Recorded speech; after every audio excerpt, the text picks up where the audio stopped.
అందరి చేతులు జై తెలంగాణ. అది ఎంత నిండుగా సభ, ఎంత మంచిగా ఉందో. మీరందరూ వచ్చాను.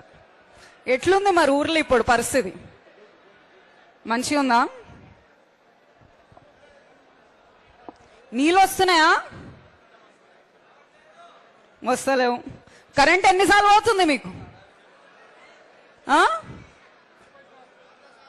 10 సార్లా? 10 సార్లు పోతుంది. 30 సార్లా? ఇవన్నీ మనకు ముందే తెలుసుగా.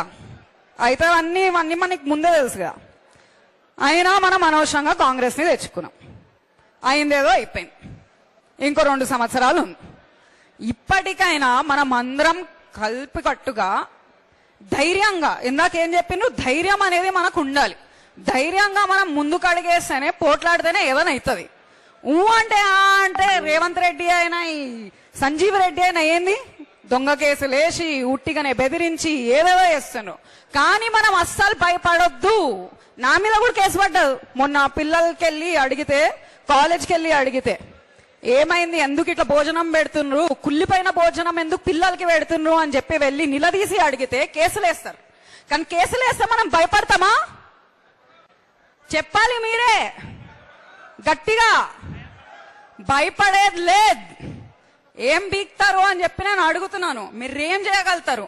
మీరేం చేసినా మేము ముందుకొచ్చి అడుగేసి మేము పని చేస్తాం. ఇంకో 2 సంవత్సరాలు మళ్ళీ భూపాల్ రెడ్డి గారిని గెలిపించే బాధ్యత మీ అందరి మీదనే ఉంది. ఉందా లేదా? గట్టిగా.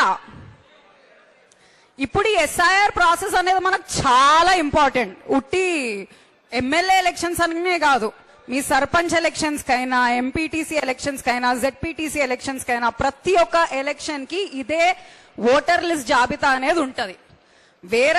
వేరే రాష్ట్రాల్లో చాలా ఓట్లన్నీ డిలీట్ అవుతున్నాయి.